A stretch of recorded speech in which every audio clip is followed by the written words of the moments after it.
Welcome to another episode of Lessons from the Cockpit. I am your host, Mark Hasera, and for over 24 years, I pass gas for a living, flying KC-135s all over the world.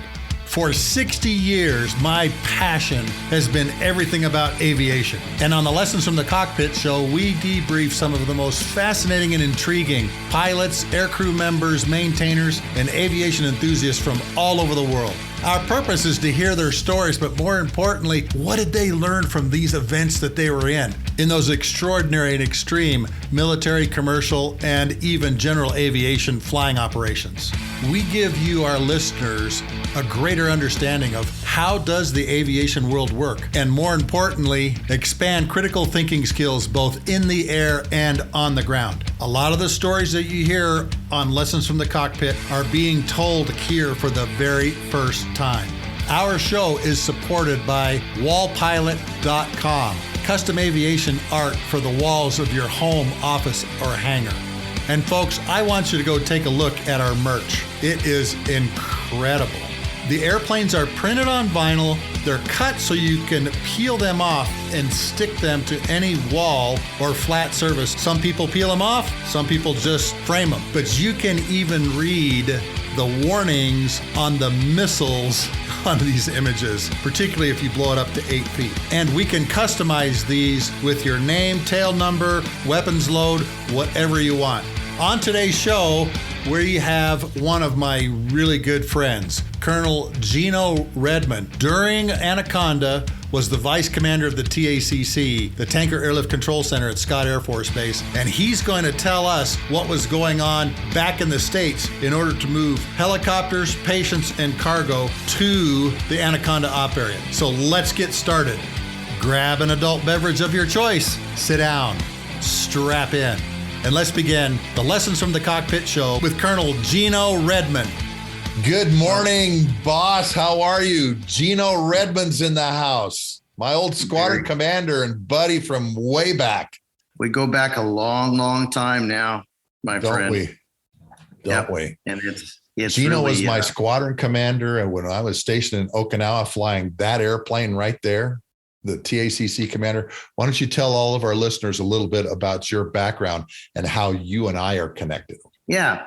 I became the squadron commander of the 909th Aerial Refueling Squadron in Okinawa, and I think that was 94. And almost on the first meeting, at that time, you were not in the squadron, but at that time, I knew that you were the guy, one of the guys that I wanted to build the new squadron around, if you will. The reason that I wanted to do that is I had inherited absolutely fantastic squadron from a guy that was a good leader too. And we had our maintenance folks. It was an outstanding squadron. My challenge was to try and figure out how to make it a better squadron, or to put it more realistically, no one wants to screw up. Yeah. So the story that I have with that is I came to Okinawa kind of as a rush thing because Lieutenant Colonel Dale Bible was the guy I replaced, and the clock was ticking for him to get to War College. To make a long story short, the interview process that I had to go through, I had to interview with the 5th Air Force commander. At that time, that was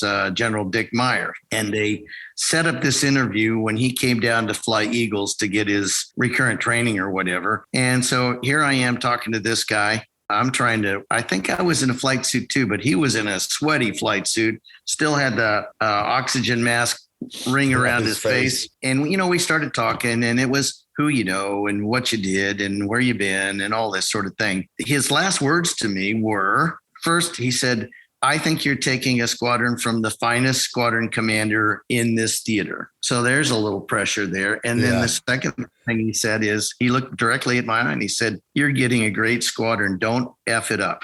Those were his last words.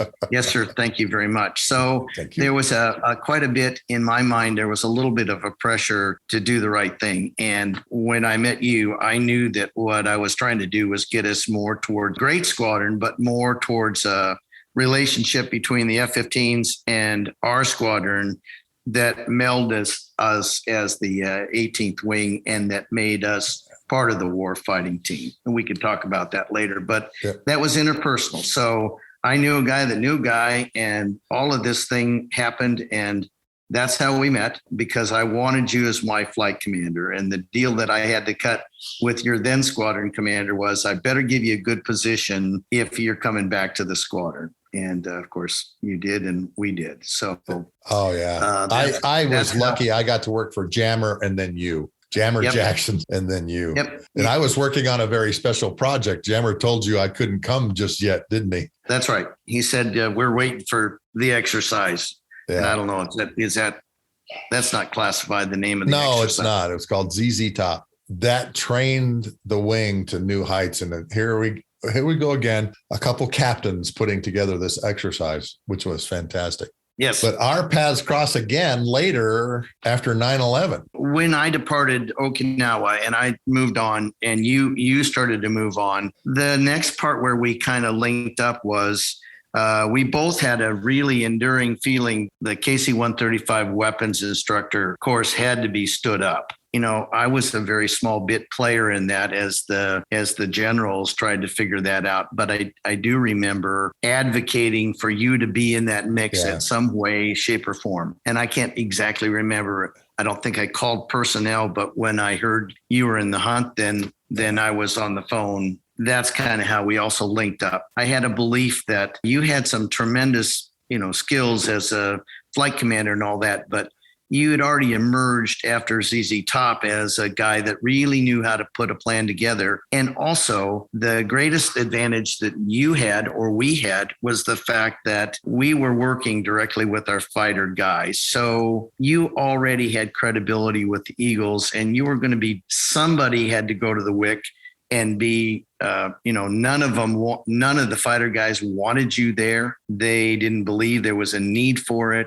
And yet, because you had already seen so much activity in the tactical refueling realm, you had some credibility and you knew how to deal with fighter guys, because we both had learned that. It's like, I know how cool you guys are, and I know you finished number one in your pilot training class. That's great. And as we used to say, your job is to look good in the shower, and our job is to keep that water running. So I think that we both learned how to deal with those people very well there. And it changed the trajectory of my career too, because I think it was, we learned how to be tactical tanker guys. And then you went on to refine it. I mean, you started the school that was going to be the master's degree in tanker planning for everybody. Yeah. And so we ran into, that was 94. Then we were back together talking when I was a group commander at Altus. Mm-hmm. And then I went up to the TACC shortly after you had departed the TACC. So our paths were crossing constantly. And I honestly, I think probably was really based on our friendship. We were good pals, and we could talk at a different level than other people talk. So I could tell that you were going to be good for the tanker force. And we have to remember also that this was just after the merger between AMC came. So tanker guys came into that picture. We weren't fully integrated with Big Mac, if you will. After we had combined, I was the first ops group commander at Altus that wasn't an airlift guy. And I was the first guy to be the vice commander of the TACC that wasn't an airlift guy. So we were all plowing new ground together and establishing ourselves. And now it looks seamless. A leader in the Air Mobility Command now has done all of those different things. But back then it was new. And the weapons system was certainly the weapons instructor course that you pioneered. I just think about your kids now that are planning the next war or being heavily involved where they are in theater back in the sort of the Cold War era. And you know what, there is a huge difference between planning of Desert Storm in Kosovo and planning Afghanistan and Iraq. And it's because of the course. Our third class was going through on 9/11, our third class, and we still weren't even validated yet. And yet look what happened. As soon as those buildings were hit, they were already calling for us. Two of our grads went down to Tyndall and at First Air Force and began building the Noble Eagle plan. two guys deployed over to the KAC, Prince Sultan, started working all that up. You were at the TACC on 9/11, weren't you? This is a good story, and I'll tell you how this comes about.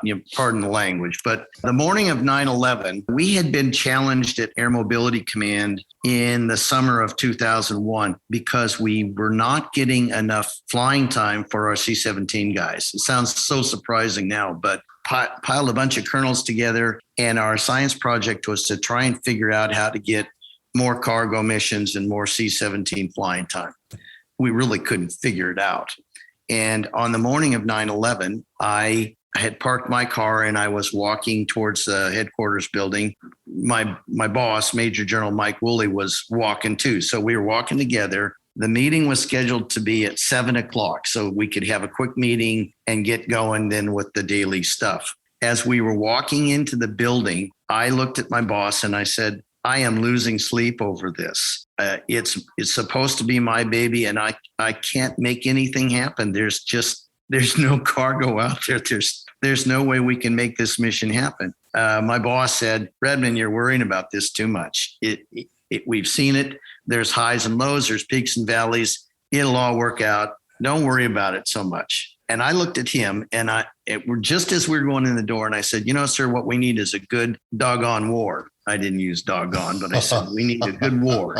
And he looked at me and he said, Redmon, bite your tongue. And I said, yeah, you're right, sir. Okay. We went up to the AMC Director of Operations office, and there were two-star generals and two colonels, and we were trying to hash this out. And right in the course of that meeting, somebody came in, they grabbed me, they pulled me out, they had me talk to the senior controller, and the guy says to me, boss, an airplane just ran into one of the twin towers. And I said, oh, I guess they were chasing King Kong crawling up the top of it. He said, no, sir, I'm not kidding.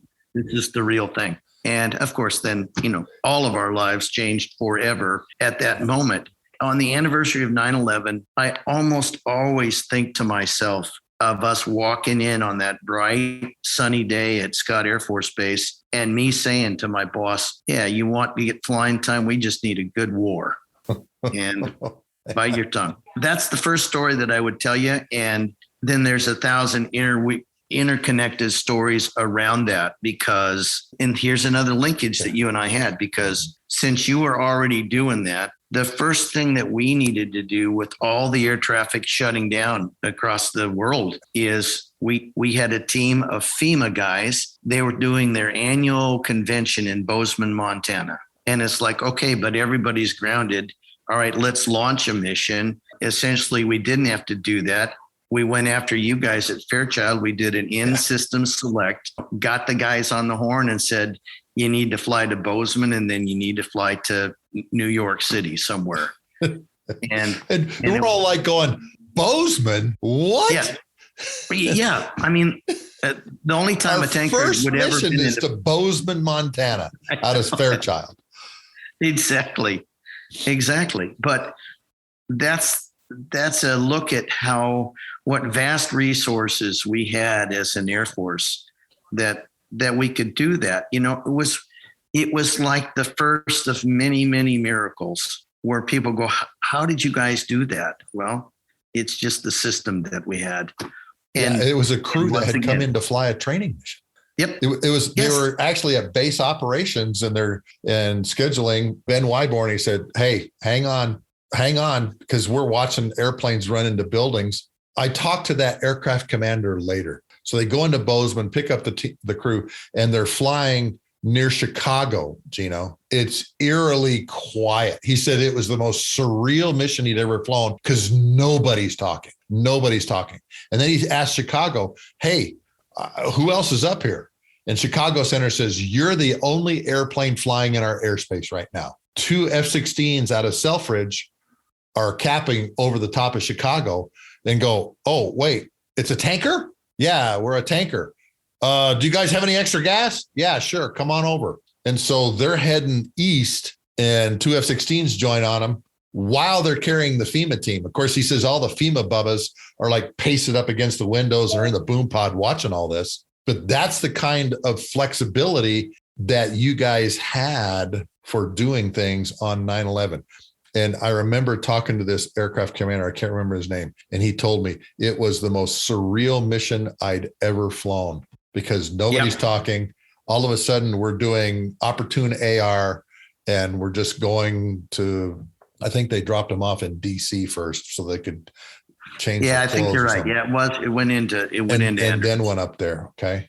And by then we'd hooked up some other lift for him too out of there, probably an 89th jet. But everything on that day was improvised. What do we got? What can we do? Because immediately we needed caps, and if you're going to have a cap, you're going to have tankers. And all of those fighters were already airborne too, weren't they? Yeah. They're all screaming for gas, and we're all like, okay, here we go. I remember being on alert. They went into our old alert facility, Geno, and ramped it back up. We didn't even know if the phone system would work. Some comm guy went out there and plugged the phone into the alert facility that hadn't been used for 11 years. The phone worked, and that's where we're all on alert. There were 7 airplanes by that afternoon on alert on the Christmas tree, the TACC Christmas tree at Fairchild that afternoon. Yep. And it was interesting to me because I was involved in some of those very first meetings, and we were trying to set a time. How soon could we get airborne? And there was some young captain that, I don't know, he obviously didn't know what I did or had done. And he started telling me about, well, you can't get an airplane off the ground that fast. And I just laughed. I said, what are you saying? And he said, well, sir, we can't generate a tanker and get it airborne that fast. And I said, I spent most of my early career getting off the ground that fast, so don't give me that crap. Well, it takes a long time to warm. I said, then take off VFR, dude. I don't give a damn. You got to meet these times. Yeah.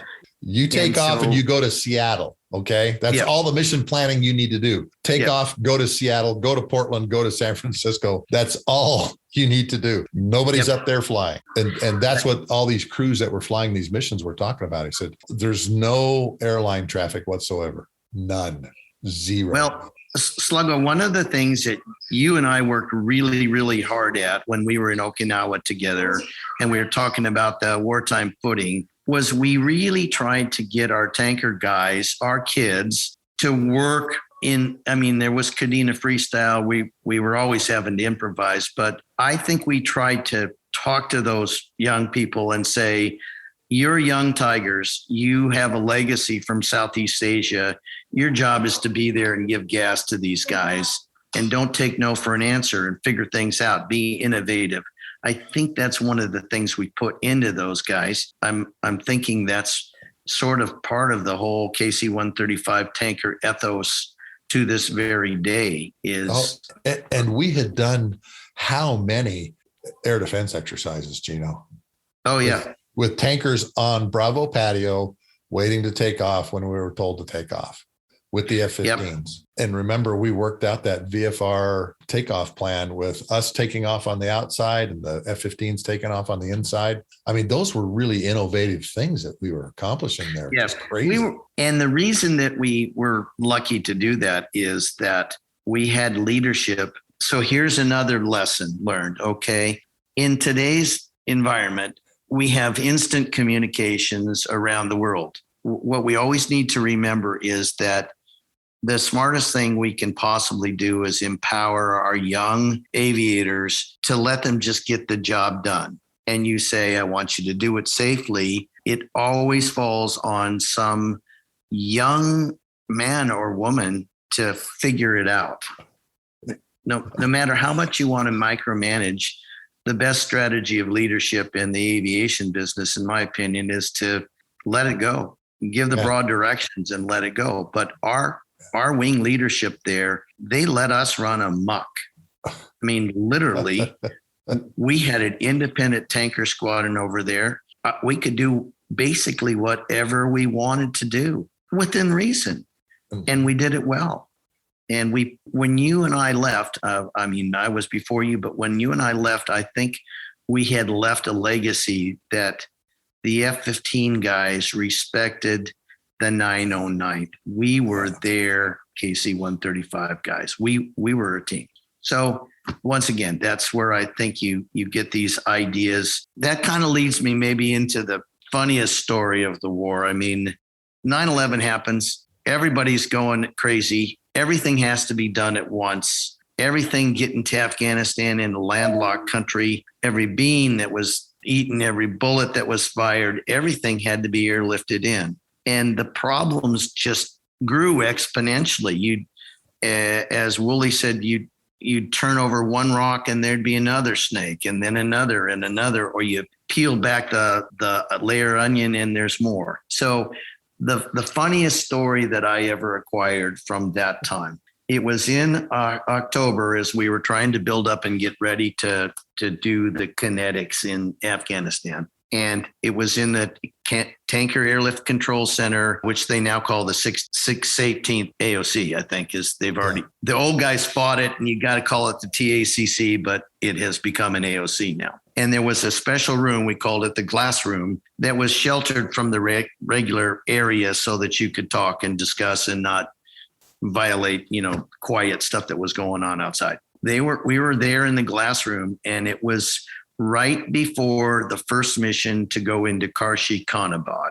K2 was used initially, and it was a spec ops base, really. It wasn't anything that we ever used as mobility, but we needed to get that base open. We needed to put our controllers in there, et cetera. And there was a lot of nervousness going around because we had just begun pioneering night vision air goggles in the C-130, and we hadn't even started doing it in the C-17 yet. The question came up, is this aircrew that's going to fly the first mission into Karshi Khanabad, it had to go at night, for force protection and worries about surface to air threats. So it had to go at night. It was going into a blacked out field. Everybody was really nervous in the service because if you remember, we didn't even have all of our C-17s yet. We only had about, maybe 90 or 100 at that time, maybe a little bit more as we went. It was a small fleet. Small fleet. We're risking one of our best assets to get into Karshi Khanabad. The 2 stars are sitting there, and we're having this discussion. And we've got another 2-star general. So we had General Brady, General Woolley, and then on the other side at the J3 level, we had General Welser. And everybody wanted to know, can that crew do it? Can they safely do it? So they look at me and they go, Geno, find that crew, find out if they're okay to fly this mission. Well, you'd think in our modern world that you'd be able to reach out and touch those guys instantly, but you couldn't. We knew that there was a C-17. We knew that the mission would fly, but we didn't know where they were. And the long story short is I finally, after many phone calls, we tracked this guy down, and he was at Incirlik Air Base in Turkey. That's where he was going to fly from. I said, okay, ring his, I didn't have a cell phone. So ring his billeting room. So here we are, and ring, ring, ring, ring. Sleepy voice answers. I've obviously violated his 12-hour crew rest. So, and I said, these were my words. I said, Captain Jones, I wish I knew the kid's name now. Captain Jones, this is Colonel Redmon of the Tanker Airlift Control Center. Now I've got his attention. Okay. This is not just somebody boring him. This is somebody of a semi-importance. And I said, I'm calling on behalf of Major General Mike Woolley, the TACC commander, and Major General Roger Brady, who is the AMC Director of Operations. Yes, sir. How can I help you? And I said, we all want to know if you are absolutely comfortable flying this mission tomorrow. Can you do it? Are you comfortable? There's a long pause, and he goes, sir, I fly a C-17. It's the best airlift airplane on the planet. And I have on my airplane dual GPS, dual INS. He said, sir, I've already built an approach into my mission computer into K2. And then he pauses and he said, sir, with all due respect, Ray Charles could find K2 in C-17. And I paused for a second and I said, Captain, best of luck to you. I'm glad you're doing this mission. You're the right guy and all this. Godspeed. And then I just broke down laughing. I actually dropped to my knees on the floor and I started laughing. And you can only imagine the tension in that room as we tried to put all the parts and pieces together. The tension was palpable. It was like a cloud. And here's Redmon dropping to his knees, laughing. Instantly, the two generals look right at me and go, "What do you think is so funny?" And then I relayed the story and everybody cracked up. And it was just a moment. It was like after that moment, we had lost the focus on, we were so busy trying to move things that we'd lost the focus on some young captain and his co-pilot and the loadmaster were going to get this job done, and they were cocky and they could do it. Who knows? Same legacy that got that last tanker last C-17 coming out of Kabul. Kabul, yeah. So the story again, it was a reminder to me that I never ever forgot, is that if you train and equip and empower your airmen to do a mission, they'll do it, and they'll do it in ways that surprise you. To this day, that was a big story, and the lesson learned there, obviously. Ray Charles can find it. Yep, Ray Charles could find it in the C-17. The air campaign is like kicking off. There's B-52s, B-1s. The USS Enterprise is leading the charge. Now you've got this great big huge joint fight going on. But man, we didn't have any targets. We didn't know what to do. It was crazy because when I was talking to Dewey Dora, who was the guy that was planning from our school, first couple days we're bombing things, but there's no coherent strategy yet because we just don't know what's up there. And then right, we didn't. And yeah, exactly. Yes. We did it. We pulled it off, and we pull it off with a carrier Air Wing 8 escorting B-52s and B-1s. They're dropping on things. But then all of a sudden we get into this time period where now we own the country. We kick the Taliban out, and we find out that, hey, there may be a whole bunch of guys down here in this Shikot Valley. And we're all like going, what Shikot Valley? What are you talking about?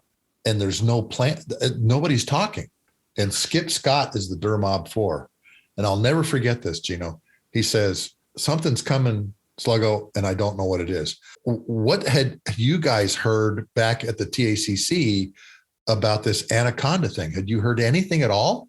We did, but I want to go into another personal story that I think that once again exhibits people to people stuff. You remember in the beginning of the conflict, you guys were we were all troubled with threat working group because there was all these reports of fire and all that sort of thing. And people were really scared to put that brand new C-17 or relatively new C-17 into combat. So I got a call one night, and it was from a Marine 1-star, Marine Amphibious Group Commander. And he says to me, he said, "Oh, this is Brigadier General, good God, help me with the name, is Mattis.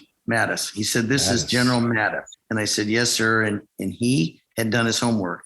He had talked to Rusty Finley. He knew what the C-17 was capable of doing. He knew that they had been kind of working off the books on night vision goggle approaches. He did his homework. And he said, "I understand that you're the guy to talk to about this threat working group thing." And I said, "Well, yeah, I routinely do battle with them about getting our people in there." And I was the guy that was the advocate of, we have troops in contact now. We have people in combat. This is not a time to completely worry about our precious airlifters. We may need to send these guys into harm's way. Mattis and I have this conversation, and I said, "Listen, sir, here's the problem that we have. We need a corridor around." He was trying to get his guys in and take over Kandahar, right? Mm-hmm. He was trying to open up that airfield. And he said, I will do it. I'll secure the airfield. I'll give you a 5-mile ring around the airfield so that your C-17s can spiral in. I said, "But I'm not the guy that makes these decisions, sir. In about 2 hours, my boss will be in. You need to talk to him." 2 hours later, General Woolley comes in. He has his first cup of coffee. I brief him that some 1-star general, me and Mattis, is going to call. Well, Mattis does call, and the three of us are in a conference call. And this is no kidding how it happens. General Mattis is just a 1-star, and he says to my 2-star, he says, General Woolley, I give you my word of honor as a Marine that I will secure the airfield for you and that your C-17s will not be shot down. Word of honor. That's what he used. And with that, Woolley says, okay, I got this. We're going to make this happen for you, General Mattis. Boom. Hangs up the phone. He says, I'm going to go upstairs and talk to the 4-star. You go downstairs and tell the threat working group this is going to happen. And they got to figure out a way to let some waivers in. That operation came down. It was the most successful air-land combat drops or air-land missions ever in the history of Air Mobility Command, for sure. And it happened because General Mattis said, I give you my word. Once again, this is an interpersonal relationship, and that's how things were run. So to transition, you were asking about Anaconda. We knew that something big was coming down because, and the reason Scott knew it was because General Handy had been out in theater, and he had gone around not only to see the air mobility operations, but as a 4-star, he was talking with the guys about that. In the war. And I forgot about Andy that. came back and he said to us privately, this is not going well. He said, they're trying to make plans in mountainous terrain. They have no artillery to back this up. He said, this is not going to go well. Okay, so we were forewarned. And then for the next, 10 days, it was all about Operation Anaconda, and we were going on that stuff. We knew that it couldn't go. And then as the operation began to start, right, the weather that night, you're more familiar with it. It was really crappy. A blizzard on top of those mountains in that valley. They had a blizzard that dumped about 6 to 8 inches of snow for 2 days on the day we were supposed to kick it off. And Hagenbeck sent us his Frago 110-page PowerPoint brief 5 days prior. And I remember Skip Scott going, holy smokes, what's going to happen to us? Yep. So, and I know he called back to you guys. He called back to you guys to go, hey, here's this thing. Here's what's going to happen. It got us all spun up. Yeah. I mean, we didn't really know how we were going to do it. Once again, we didn't know how many assets we have because we were just in the beginning of the tanker elevator too. We didn't even have full blivets at Bagram yet. So here's how I remember that night coming down. So it's daytime over there, but I was the night guy. So I would be the acting commander of the Tanker Airlift Control Center. And I was in the glass room and I had my key colonels around me. If I tell the story, it's not making me the hero because I was only gathering inputs. I was just the first among equals. And I remember we knew Anaconda was coming on, and we linked into the Predator feed for the first helicopter or the second helicopter. So I was in the glass room watching this thing in that green vision stuff. We were all standing there, and we saw the rounds coming into that would have been Razor 2, right? Not the first one was Razor 3. The guy that took the big hits. Yeah, the Razor. That's Razor 3. That's the one he falls off of. Yep. Okay. So we saw the rounds impacting. We could tell. I mean, it was a sickening feeling because you could tell that somebody was getting shot and dropping. It was so sickening. And then we were able to obviously know that we had 2 helicopters down. Okay, they're down. They're out of commission. The colonels and I sort of consulted a little bit, and I said we have got to be able to react to this because they need helicopters in theater, and they don't even know it yet. So I called up Dover. I had the guys call up Dover, and we put 2 C5s into Bravo, I think, alert, and it raised hell. Like, what the heck are you doing? So but it still was the right decision. That's the crazy thing, Geno. It was the right decision. It was the right decision, but man, I'm sure you got a lot of heat over that. Oh yeah. The wing commander called the powers that be saying, what the hell's going on? 2.5 hours later, General Woolley walks in and he goes, Redmon, what did you do last night? Everybody's pissed at us. Why can I not leave you alone? And I said, sir, we put the C5s on alert. He said, there's no request. There's no requirement. I said, it's just because they haven't gotten around to figuring that out yet, sir. That requirement will come down today. I guarantee it. And now we're ready. So we had the two in alert. And later that day it came in. And the miracle of that is from the time the Army called, 19 hours later, we had 2 new helicopters in. I mean, just like that, or moving towards the theater. I think that's probably an exaggeration, but we responded. We were able to get those helicopters moving in 19 hours, which at the glacial pace of C5 breaking in whatever, that was a little teeny bit of a miracle that we were on top of.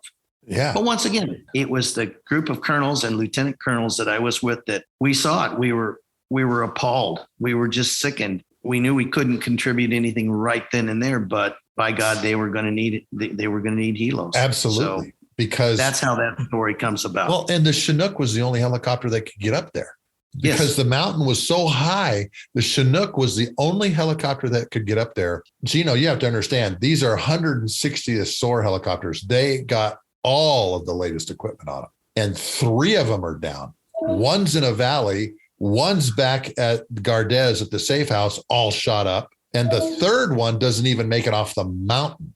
We actually drop bombs on it and just blow it to smithereens. And so you leaning forward, see, that's something that tanker guys intuitively understand. We think forward and we think ahead of things that are happening. And it doesn't surprise me at all that you came up with this idea of putting them on alert, knowing that they're going to need 2 replacements over there. And sure enough, those things got over there and flew their tail ends off. During that time period. Like I said, I was the guy that made the decision, but it was a group idea that we needed to do that. But it was so funny because when the general came in that morning, he goes, Redmon, what the hell? I leave you alone for 6 hours. I know. You've got the whole world. I left you alone without adult supervision, and look what you do. Yes, that's right. But Geno, you just said something I didn't know. You guys were watching the Predator feed. I didn't know that. Yeah, I didn't know. And I don't know how they did it, but I remember clearly seeing it. Just the whirling of the rotor blades and the tracers. It was sickening. And that was a CIA Predator too. That wasn't an Air Force Predator. So that was some really good work tapping into that and seeing what was going on. And you can imagine, Geno, we felt like you guys. Okay, I will never forget as long as I live that went across the whole entire KAOC when Razor 1 comes in and lands and is immediately getting tagged. And we watched those 3 guys on the ramp go down. I'll never forget that. It's still, there's a chill going up down my spine right now. Yeah, me too. Because of that. Me too. Because of that, time. Watching that. And those 3 guys are dead, wounded. They're dead coming off the ramp. It was surreal because it wasn't a movie. No. It looked like Hollywood, but it was real. Yeah. And then Bagram runs out of gas. Okay. So what a great story we have there, because once again, I think it might have been your idea, right? Or somebody, you and Van Gilder, where my mind went was I was thinking that did we have enough runway to get the tankers in there themselves? And I was really looking to try and do something with the KC-10. That was where my mind was.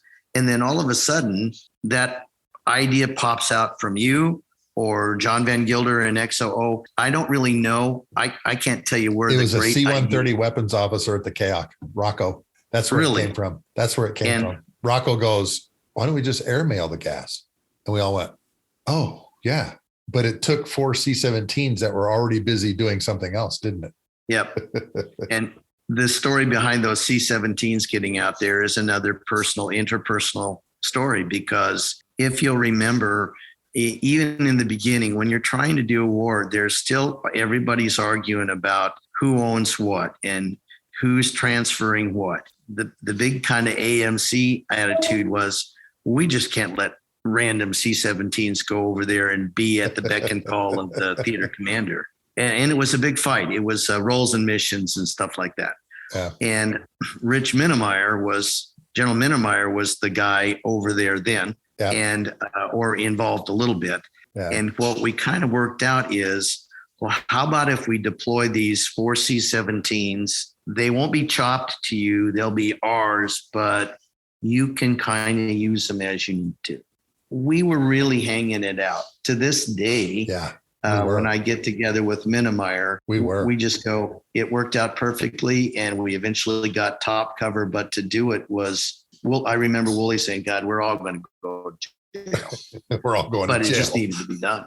Look at the value that you got out of those airplanes, right? It must have been like Christmas when they came into theater. And talk about timing too. We actually made another air refueling anchor.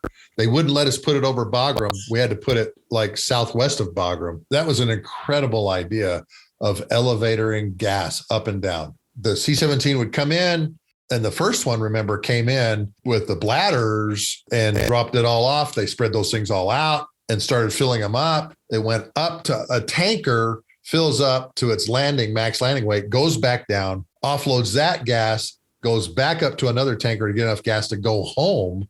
But I remember the APU on that thing was busted. They had to bring in a huffer on the next one. Oh, really? Yes.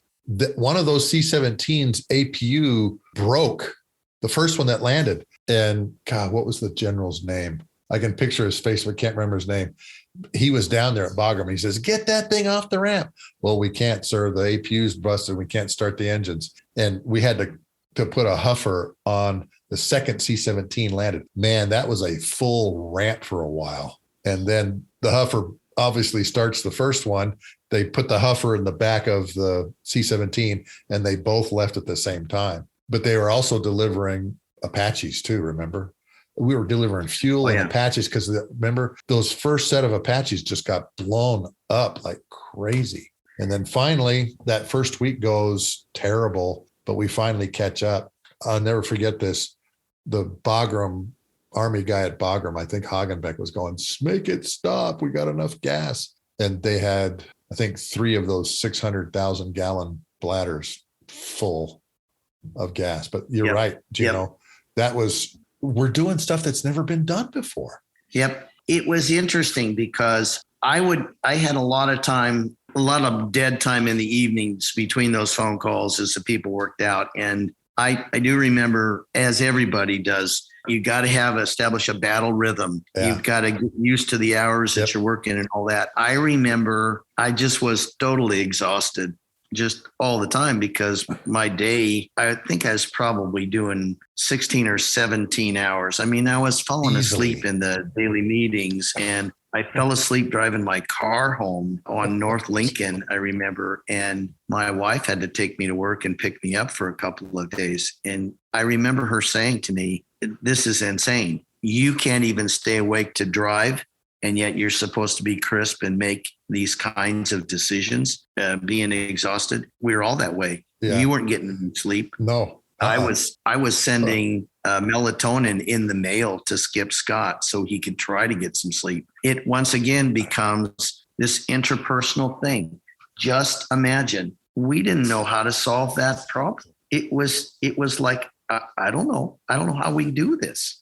And yet, boom, group of people, innovative, throwing an idea out, and it turned out to be a brilliant one. We actually, typical weapons school guys, draw it on a whiteboard. Okay, here's how you do it. Okay, they're going to come down this way.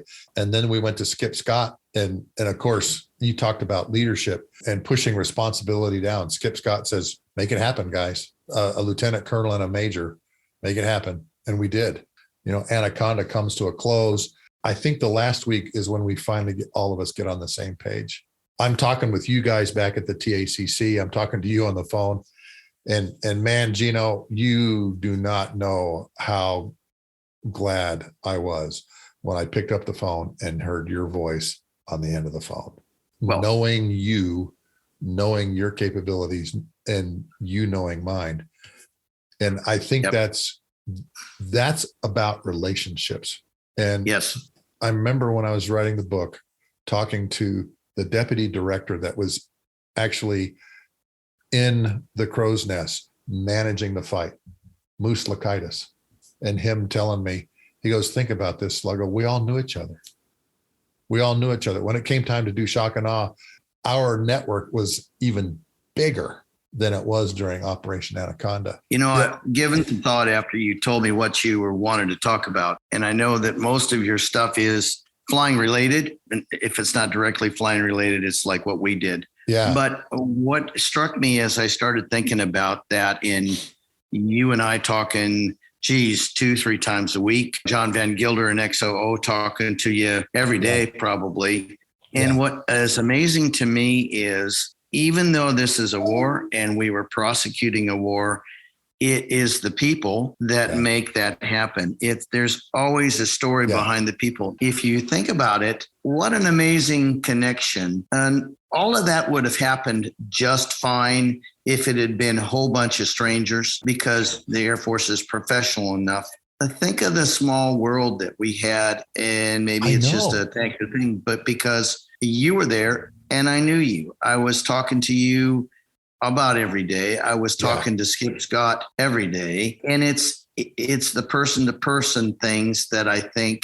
And so if I was trying to say a lesson learned for anybody that's involved in Air Force or aviation, I would tell them that almost more than anything, networking is important at every level of the operation.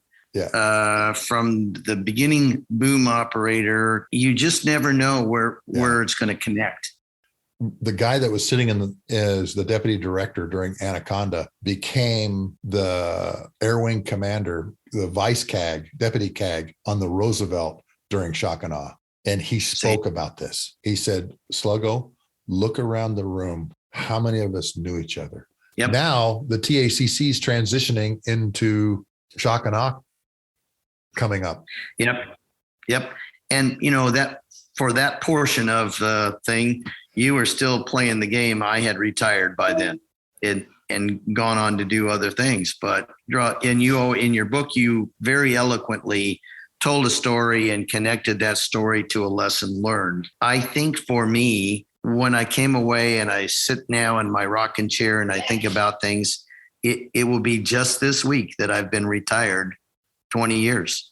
And it's been, if you think about it, it's 20 years since 9/11, since we're doing that. But it all boiled down to interpersonal relationships, trust. Is this guy telling the truth?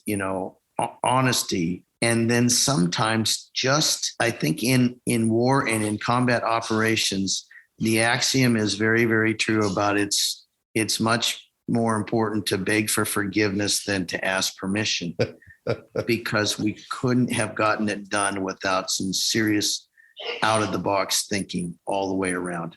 I mean, think about setting up the air bridge and getting everything across. And I remember AMC wrote that after action report where it said, I think on the 6th of March, 120 fighters are in the air at one time coming over. Why don't you talk to us? 120, I think is what it was. Yeah. There was 120 fighters that were in the air, like on March 6th on the way over. 120 airplanes are getting refueled on the air bridge. Why don't you tell our listeners what an air bridge is and how we set that up so that we can move iron across? The air bridge is really a KC-135, KC-10 tanker-centric operation. And it's designed to literally make a bridge across a pond of water to get our forces from the States over to theater. And in our case, we needed 2 air bridges, one to go across the North Atlantic and one to get the Pacific operation going so that we could I forgot about that. Make Diego Garcia work. And so what an air bridge is basically is you deploy tankers to some strategic locations on the coast, and then you have about 3 refueling points. One on the off the eastern coast of the United States, one somewhere in the middle, and one closer to the end, at least at minimum. So that cargo planes or fighters can, taken along by a mother ship, KC-135 or KC-10, and get gas and move across the pond. It's called a bridge because it's literally a bridge of gas stations across the water. Yeah. The one off the East Coast was up near Pease. I used to go to it all the time. 206 went from Yarmouth across Nova Scotia, and then there was another one, I think, near Reykjavik, south of Iceland. And then there was another one going into Europe. They would go around Gibraltar, and there was more set up at Sigonella. We had airplanes at Sigonella and lodges that helped move all this stuff over. And again, we had to create this air bridge. One of the things I remember about this air bridge, we put more airplanes at Mildenhall, lodges, and Sigonella, and it was all the Guard E models. We couldn't bring them into theater because the engines and the heat just were pigs. We could only use our models in theater, and boy, did I catch heat for that. Yep, because that was a Rice Bowl issue, and they wanted to play in the big war, right? Yep. Yeah, but they couldn't take off with enough gas. It was already 100 degrees in April. We had already been fighting the war for like 3 weeks. But all the bomber missions, all the global strike missions and everything, it was perfect for those guys to do that. Yep. The E models to do those things coming out of there. They had bombers coming out of Fairford too. Yep. And the thing to remember also is that at the same time as we were trying to do this Atlantic air bridge to get people into theater, we were going the other direction because our operating guidance was on the first night of the war, the B-2s were going to put bombs on target and recover into Diego Garcia. And I think that was like 6 ARs to get them. They flew from Whiteman all the way over, put their bombs on the target, then came back and recovered in Diego Garcia and then came home. So that alone was a nightmare. And we learned some things there too, because if you remember our operations in Kadena, well, that was our backyard. We always had guys down in Diego Garcia or working out of Utapao. And I remember, I had been the attaché there, so I had a familiarity with that. But the 909th knew Utapao. And one of the very first things that I did, I had to go brief on a video teleconference at the depth sec-state level. And I had to convince them that they needed to get permission to fly across the Isthmus of Kra. In other words, down around Phuket, Thailand. Yeah. They didn't understand. The Army didn't even understand. Why do you need to do that? Well, because it's going to save 5 hours of flying time and boatloads of fuel. Yeah, without having to go through the Straits of Malacca. Yeah. So and remember also, Geno, we did flexible deterrent option Bravo out of Guam because North Korea raised its ugly head again. Remember? Yep. We had bombers and tankers on Guam, and it was a lot of tankers too. It was like 24, if I remember right, that got deployed because Mac McDonald told me, Sluggo, we're out of tankers. We don't have any more. We're done. You got to run the war with 110 tankers. And I'll never forget. That's it. And I remember telling the map cell chief, you have about 15 million pounds a day that you can use. Well, we've got this big shock and awe on opening night. You don't have gas for it. And I remember how that went around the map cell. It's funny that, we're so connected on all this, and it's two guys telling war stories, but there were a lot of just interpersonal things. Maybe I shouldn't even tell this story, but I will anyway, and you can edit it out if you need to.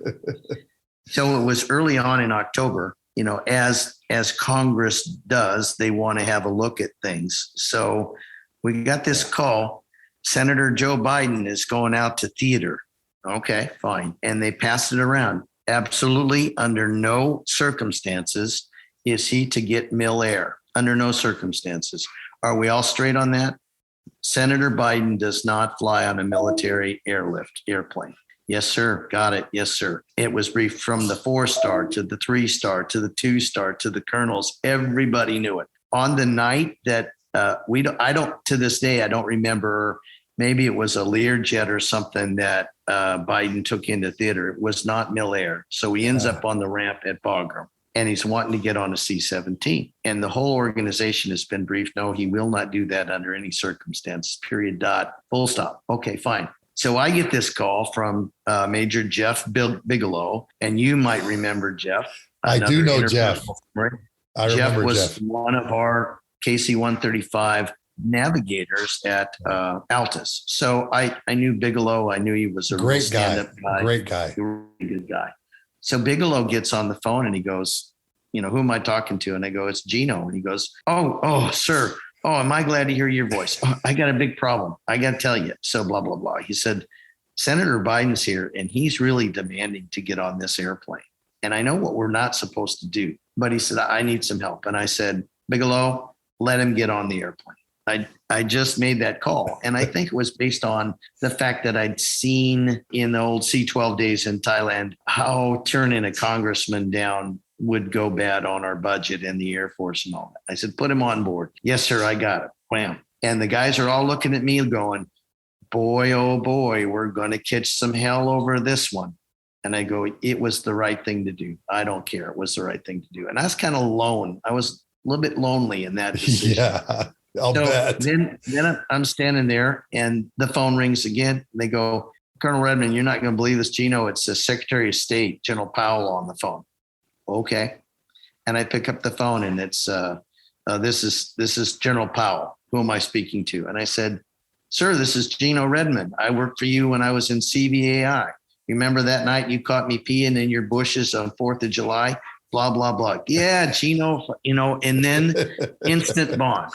All right. And that was networking. That was, I knew this guy. And luckily, because I had kind of a joint job. And he says to me, I need you to do me a big favor, Geno. He said, you got to let your guys know that Biden needs to get on that airplane. I said, sir, we have already authorized it. It's a go. He's getting on as we speak. And he said, thank God, that's great. So I said, the only thing I need from you is tomorrow morning, sir, you got to fly some top cover because things are going to go ugly. I'm going to catch hell.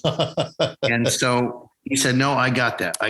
He can do it because he was not only the Secretary of State, but he was a general. So the story actually gets better. Everything is happy ending. Biden gets home, no problems. And I never heard another word about it because it turned out to be the right thing to do. A week later, Powell goes out to theater. He lands in a C-17 at Bagram. And of course, who is there to greet him but Bigelow? Major Bigelow. Stairs come down. As I heard it, Powell gets off the airplane. He asks for Major Bigelow. Jeff comes up and says, I'm Major Bigelow. And Powell looks at him and says, Major Bigelow, I got a question for you. Did I save your ass or did you save my ass?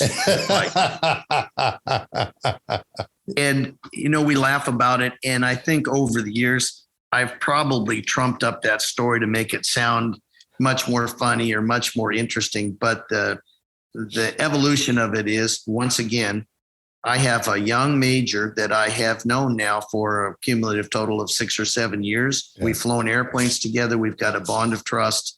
And he's calling, asking for my help. And here it is. I'll have to make a decision. So it's interpersonal stuff. Always has been, always will be. Yeah. And man, I'll never forget being on the phone with you and John Van Gielder. It's March. We're moving to iron now.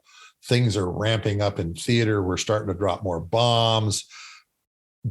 More airplanes are coming over. And again, you talk about interpersonal relationships. Van Gielder and I were co-pilots at Pease together, flying in the ACE program. That's how far we went back. And now he's XOO and is moving stuff. And I'll never forget one night talking to him on the phone. And John just says to me, he goes, Sluggo, I'm so glad you're there. Things are just different when you're there. It's just different having you on the end of the phone. Knowing those voices, knowing those personalities was truly what got a lot of stuff done. We're doing a lot of stuff that tankers have never done, like putting them in Iraqi airspace. Not only having them go to Iraqi airspace, but planning that. And that must have drove the threat working group nuts. I can only imagine. I'm sure it was. I was not involved in it at that point in time because I was out in June. But See, and I'll tell you what happened. I'll tell you what happened, Geno. I met Mosley coming up the stairs one day. He's at the top of the stairs. I'm coming upstairs. He goes, Sluggo, I need to talk to you for a few minutes. And this is like on day 3 of shock and awe.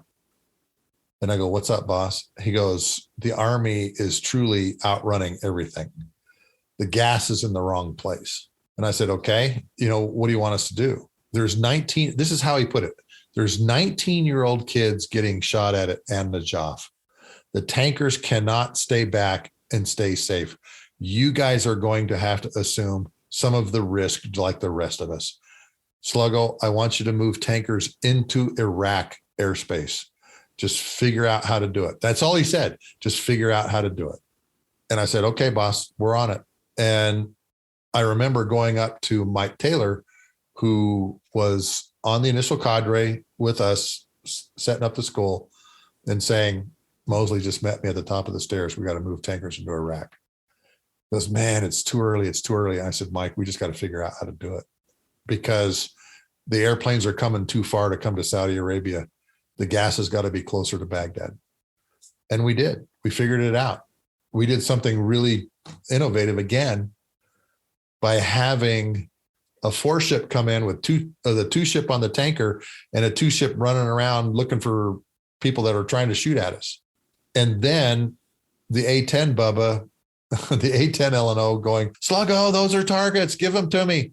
And then the Special Forces guys going, hey, wait a minute. We can help you with this. All of that group coming together to solve that problem was, I think, one of the big lessons learned of the shock and awe campaign was we had tankers planned to go into enemy airspace with fighters protecting us, fighters looking for targets, and the soft guys actually looking for the artillery pieces and the missiles, the mobile SAMs that are shooting at us and everything, and wiping them out.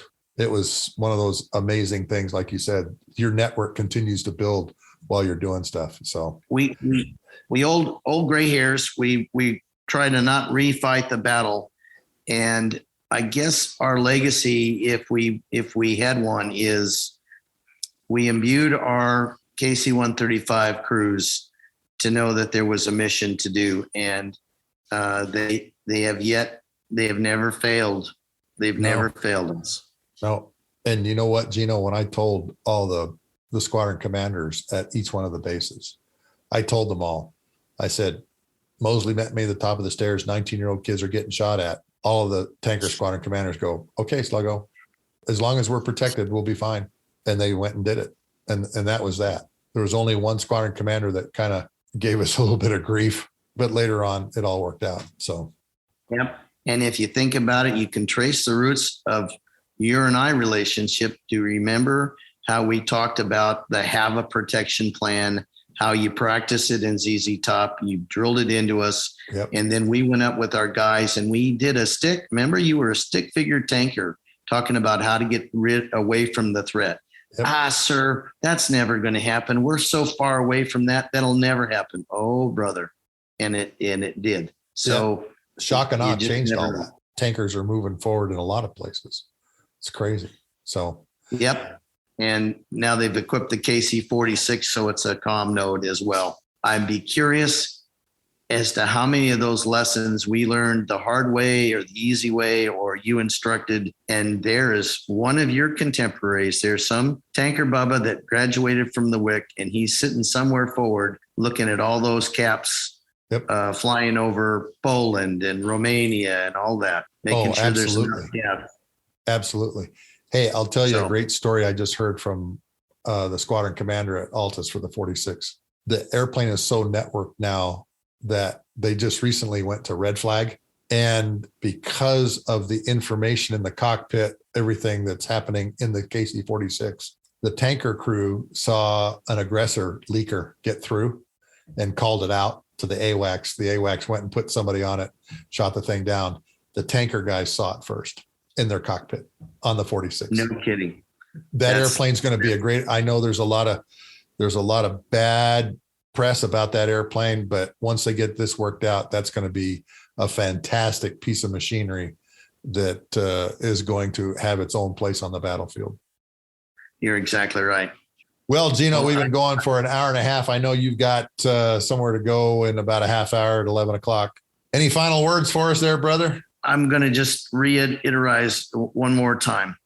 I think we fight wars in the air, and our job has always been kind of being tanker people. But wars are won by the people flying the machines. They're not won by the generals making the calls in the Pentagon. It's up to each captain level guy, each master sergeant. They're the people that work together to win the war, and it's so much done because I know you, I trust you. A network of people that know each other. That's why we are the Air Force that we are. And it's because of great leaders that I work for, like you, that let us do some of these crazy things that people were going, that'll never work. We'll never use that. At Kadena, what a great time. Holy smokes. General Cliver working for Biggs, General Bigham, Randy Bigham. I mean, there couldn't have been better leadership at one place at one time than there was at Kadena when you and I were there in 94, 95. Somewhere, somehow, I saw a picture the other day of a KC-135. I don't know where it was. I remember making a comment because it was a 135 and it had the Young Tiger patch right where we had it on our airplane. And I remember we did that on our own. We just said, hey, I went to Chief Winserling and said, how about if we did? Yeah, I can do that, boss. And he said, but that's illegal. Noah's Ark is illegal. And I said, nobody's going to notice it. It's just for us. It's just for our team. And one day I'm sitting at my desk and Bigham calls me and he goes, hey, dude. Yes, sir. It's really funny today. After I refueled, I went out and parked on the left wing. And he said, there's this crazy decal on your airplane. I said, yeah, that's pretty cool, isn't it, sir? And he goes, yeah, who gave you the permission to do that? And I said, we just thought it would be cool, sir. And he goes, yeah, okay. All right, fine. Should have asked me. I probably would have said yes anyway, but okay, fine. The Young Tiger Tanker Task Force. Yeah, and to this day now, I see it on your airplane, but we see it everywhere. They're starting to revive it, and we know our history. Yeah, you need to go, and I've run my time, buddy. Hey, but remember, we found that flag, the Young Tiger Task Force flag, balled up in a closet. Remember that? Yep, we did. And we had that thing dry cleaned and you had it framed and we put it in our bar. And that's the tiger that's on that decal. I remember you went out and had that thing drawn up somehow or something like that to make those decals, because we found that Young Tiger Task Force flag from Vietnam War in a closet in a box. Yep. Isn't that crazy? Yeah, that speaks to our heritage, though. That speaks to our heritage. Well, Geno, I'll let you go because I know you've got another appointment. Thanks for being on the Lessons from the Cockpit show today, Geno. And like I've told you before, man, you are one of the best squadron commanders I've ever worked for. And I'm so glad that you and I sat by that fire pit and went through all the chapters of my book before I even started writing it. You had the stories. You had the ringside seat, Sluggo, for every war we ever did together. So always a pleasure talking to you, and good luck with this podcast. I hope the listeners have enjoyed these little war stories. All right. Thanks again, Geno. See you. Wow, that was a great conversation. Geno was probably one of the best squadron commanders I've ever worked for. I was fortunate to have 3 really good ones when I was at Kadena, and all of them were fantastic. We spent 2 weeks with Geno and his wife in Belleville, Illinois. We were cleaning out a house that we had been renting. And in the evenings, we would sit by his fireplace in the backyard, and I went through everything I wanted to talk about in my book, Tanker Pilot, Lessons from the Cockpit. That was really the first time I codified what I wanted to put in the book, and I did so bouncing off ideas off of Geno Redmon. And I owe him a debt of gratitude for sitting and listening to all these different stories and the lessons learned that I want to put in the book and the format that I used for the book. The Lessons from the Cockpit podcast is financially supported through the efforts of Wall Pilot, custom aviation art for the walls of your home, office, or hangar. These are printed 4, 6, and 8 feet on vinyl that you can peel off and stick to any flat surface. A lot of people just frame the images. We also do custom images of any airplane a customer would want. If you flew F-15Es as a pilot or a Wizzo, Wall Pilot can put your name, weapons load, the exact tail number you flew with, the unit you flew with. We can do all of the markings for them, and we even have the ability to do some of the nose art that have been on Strike Eagles that have deployed over to the Gulf. For all of you crew chiefs out there, we do also right side views, and we can put the crew chief's name on the right side views of all of these images that we create at Wall Pilot. So please go by wallpilot.com and take a look at the ready-to-print images that are already there. There's 113 of them that you can pick from today, from World War II all the way up to modern F-22s. And that's where we get our financial support to continue the Lessons from the Cockpit podcast. Next week, I'm going to do my view and my experiences on the Battle of Roberts Ridge and Operation Anaconda. I was the chief of the Air Refueling Control Team at the Prince Sultan Air Base Combined Air and Space Operations Center south of Riyadh, Saudi Arabia. And I had to do the air refueling plan for Operation Anaconda.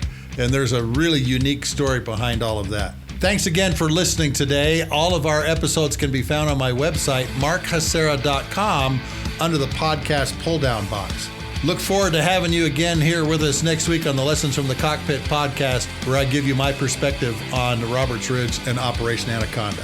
Have a great week, folks.